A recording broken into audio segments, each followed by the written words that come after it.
జిల్లా head quarter చేసినాం అంటాను. ఏం చేసాం జిల్లా హెడ్ క్వార్టర్ అంటే బిడ్డ పుడతానంటే ఒక మంచి పేరు పెట్టే సరిపోతుందా? వారికి పాల పీక కొనిచ్చేది లేదు, గుడ్డలు లేవు, చెడ్డీ లేదు, ఏమీ లేదు. జిల్లా చేసిన అంటావు. ఏంది నువ్వు జిల్లా చేసింది?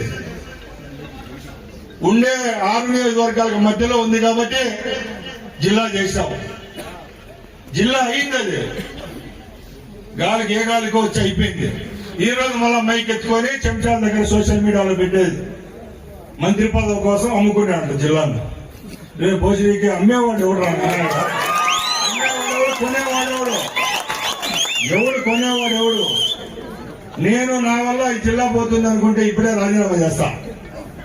నేను ఇంకోటి కూడా చెప్తున్నా, ఇప్పుడు కూడా నా సెల్లో ఉండేది 8 మంది మంత్రులు కమిటీలో ఉన్నారు.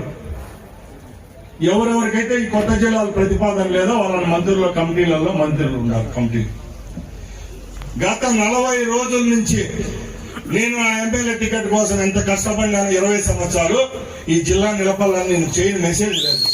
కావాలంటే ఇప్పుడు కూడా దాన్ని చూపించిన హోమ్ మినిస్టర్ పెట్టా చూడయా, మా 2:15 సార్ మీటింగ్ ఉంది తల్లి, నేను ఎక్కడో ఉన్నాను సార్, నువ్వు పోతావు పోమని పెట్టా. పొద్దున్న 8:15 బీసీ జనార్దన్ రెడ్డి చెప్పిన ఇన్ఛార్జ్ మినిస్టర్ పోతే నీకే చెడ్డ పేరు, పాపాలు తగులుతాయని చెప్పిన. చెప్తాండి నేను సస్తాను. ఎక్కడికి పోయేది? ఎన్ని జనాల్లో ఊరికేనే ఏదో ఆయన తెచ్చినారంట. ఇప్పుడు ఆయనకేం ఉండాలి లేదు, పంపించేలానే ఉన్నాడు.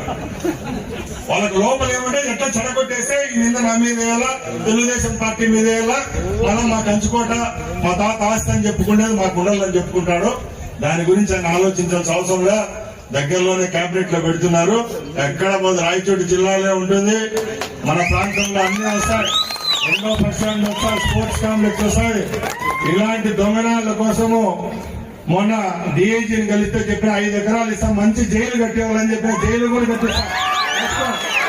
వచ్చే నెలలోనే 5 ఎకరాలు దొరుకుతానంటే కడపలో అక్కడ సెంట్రల్ జైలు కట్టిస్తాం, జిల్లా జైలు చెప్పిన. మొన్నే 5 ఎకరాలు ఇన్నిసార్లు జిల్లా కట్టిస్తాం, జైలు కట్టిస్తామని చెప్పినారు. ఎక్కడికి పోదు, అన్ని చేస్తాం. దయచేసి